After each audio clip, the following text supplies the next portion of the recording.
Last night, the Democratic presidential candidates engaged in a useful debate, and today frontrunner Hillary Clinton has some explaining to do. Was this a turning point in the 2008 election?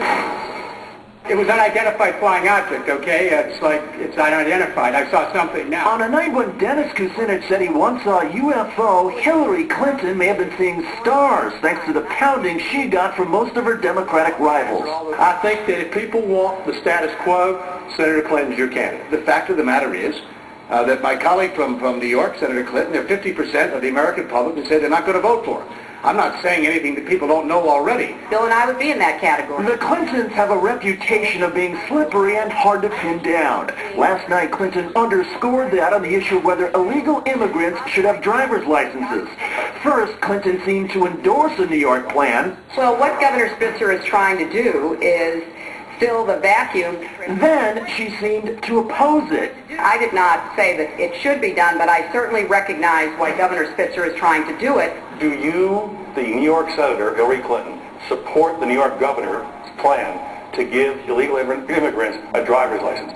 This is where everybody plays gotcha. You said yes. No. You thought it made sense to do it. No, I didn't, Chris. Unless I missed something, Senator Clinton said two different things in the course of about 2 minutes, just a few minutes ago. Clinton created another opening when she refused to endorse the release of her White House records being kept under seal at the Clinton Library in Arkansas. Would you lift that ban?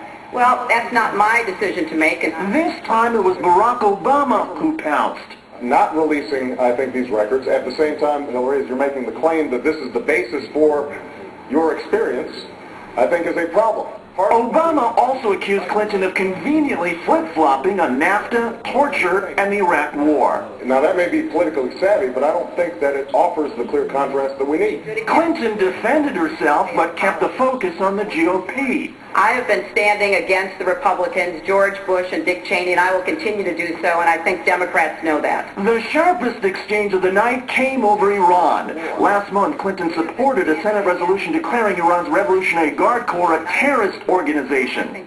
In fact, she voted to give George Bush the first step in moving militarily on Iran, and he's taken it. I prefer vigorous diplomacy, and I happen to think economic sanctions are part of vigorous diplomacy. I believe that that this issue is going to come back to haunt us. What you didn't learn back in '02, you should have learned by now. This was bad policy. The president had the ability to do everything that amendment, that resolution called for without us talking to it. We're not, in my view, rushing to war. We should not be doing that, but we shouldn't be doing nothing. So the way to do that is to vote yes on a resolution that looks like it was written literally by the neocons. I mean, has anyone read this thing?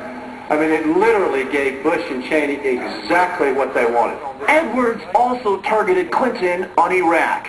If you believe that combat troops will remain stationed in Iraq, and if you believe there should be no actual timetable for withdrawal, then Senator Clinton's your candidate. I stand for ending the war in Iraq, bringing our troops home. But I also know it's going to be complicated and it's going to take time. Clinton has been criticized repeatedly by the Republican presidential candidates, and last night she tried to leverage their attention. You know, the Republicans and their constant obsession with me.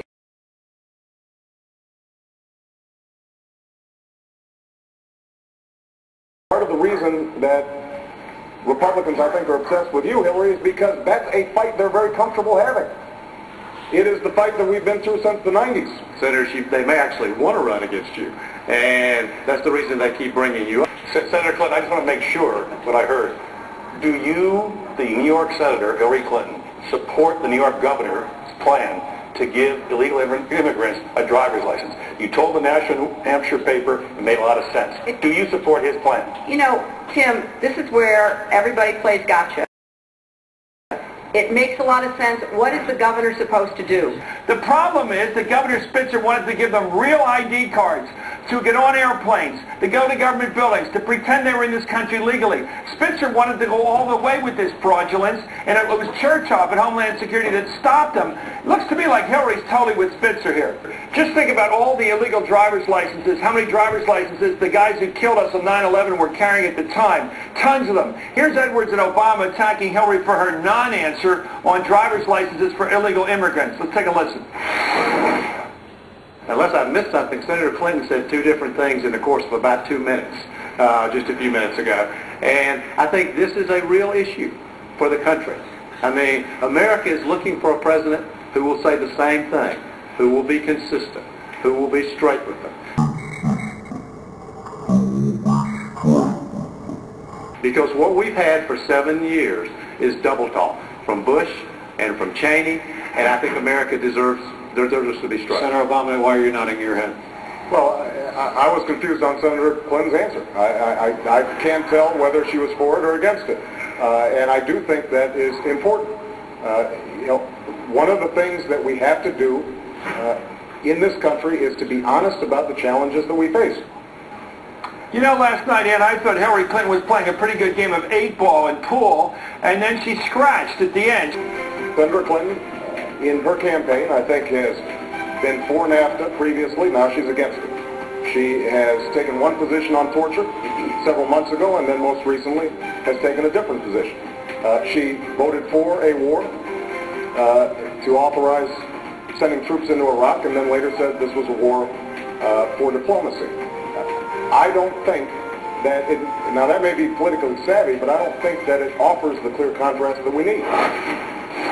And they are moving and they are releasing as they do their process, and I am fully in favor of that. Now, all of the records, as far as I know, about what we did with health care, those are already available. Others are becoming available, and I think that you know, the archives will continue to move as rapidly as its circumstances and processes demand. But there was a letter written by President Clinton specifically asking that any communication between you and the President not be made available to the public until 2012. Would you lift that ban? Well, that's not my decision to make, and I don't believe that any president or first lady ever has, but certainly we'll move as quickly as our circumstances and the processes of the National Archives permits.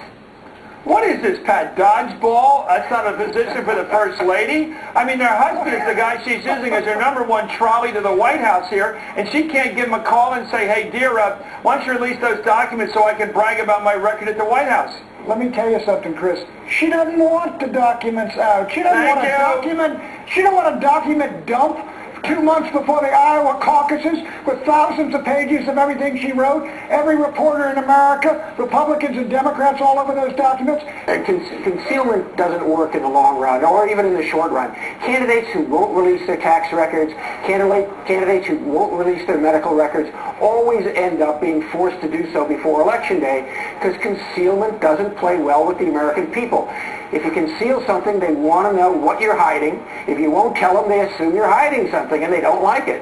Release the tapes. Anyway, Roger, Pat, and Ann, we've heard that call before. Release the tapes. That's right.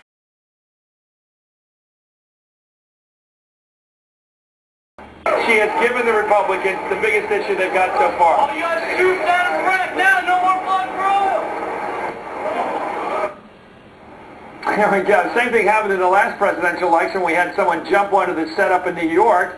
As I said last night, I agree with that anti-war sentiment and the freedom to express it. Just please keep it non-violent.